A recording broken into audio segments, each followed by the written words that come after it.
పంచాంగం ఎన్నో విశేషాల సమాహారం. ఇందులో తారాబలంకు ఉన్నటువంటి ప్రత్యేకత ఏమిటి?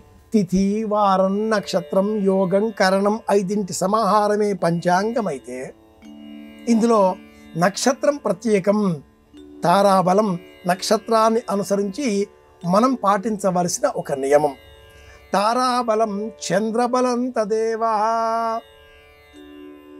ఏమిటి విశేషం? పగటి కాలంలో నక్షత్రాలు కనిపించవు. యత్పుణ్యం నక్షత్రం తద్భట్కుర్వీతోపవ్యుషం.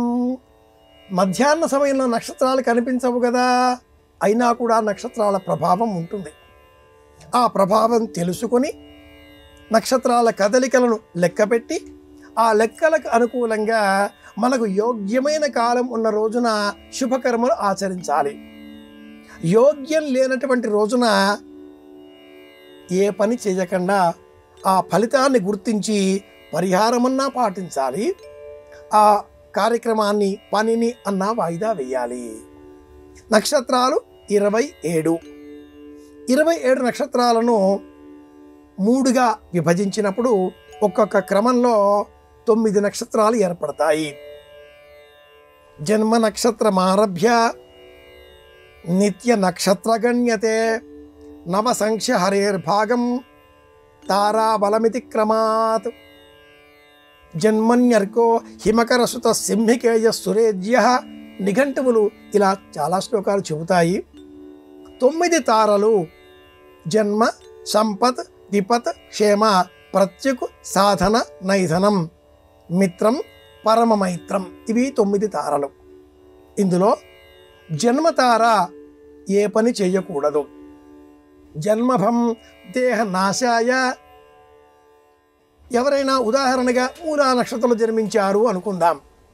అలాంటి వారు మూలా నక్షత్రం ఉన్న రోజున, అశ్విని నక్షత్రం ఉన్న రోజున, మఘా నక్షత్రం ఉన్న రోజున పనులు ఏవైనా చేస్తే దేహానికి అలసట కలుగుతుంది. ఇలా తారాబలం చూసుకోవాలి. 1 జన్మతార, దేహనాశనం. 2 సంపద, డబ్బు కలుగుతుంది.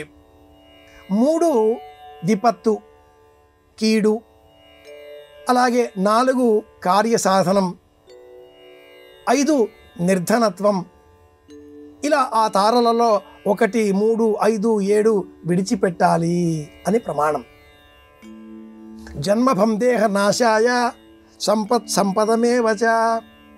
విపశ్చాత్ కార్యనాశాయ సాధనం కార్యసాధనం. ప్రత్యుక్తార 5వది విడిచిపెట్టాలి. 6 సాధనం. ఇలా ఈ క్రమంలో 7 నైధనం విడిచిపెట్టాలి. మిత్రం పరమమైత్రంచ 8, 9 ఇవి క్షేమకరం. ఇందులో స్థూలార్థం ఏమిటి అంటే 1, 3, 5, 7 ఈ తారలు ఉండేటటువంటి సమయంలో మనం శుభకర్మలు లేదా ఆయా సంబంధిత కర్మలు పాటించకూడదు. ఆచరించాలి తప్పనిసరి అనుకున్న పక్షంలో తోటకూర, బెల్లం, వెండి వీటిని దానంగా ఇచ్చి తారాబల దోషాపవాదంతో కార్యక్రమాలు ఆచరించవచ్చు. ఈ తారాబలాలకు సంబంధించి తారలకు వాహనాలు కూడా ఉన్నాయి. అనేక అంశాలతో కూడుకున్న జ్యోతిష్ చక్రంలో తారాబలం చాలా విశేషం. తారాబలం, చంద్రబలం ఈ 2 ఉన్న సమయంలోనే శుభకర్మలు ఆచరించాలి. ఇది శాస్త్ర ప్రమాణం.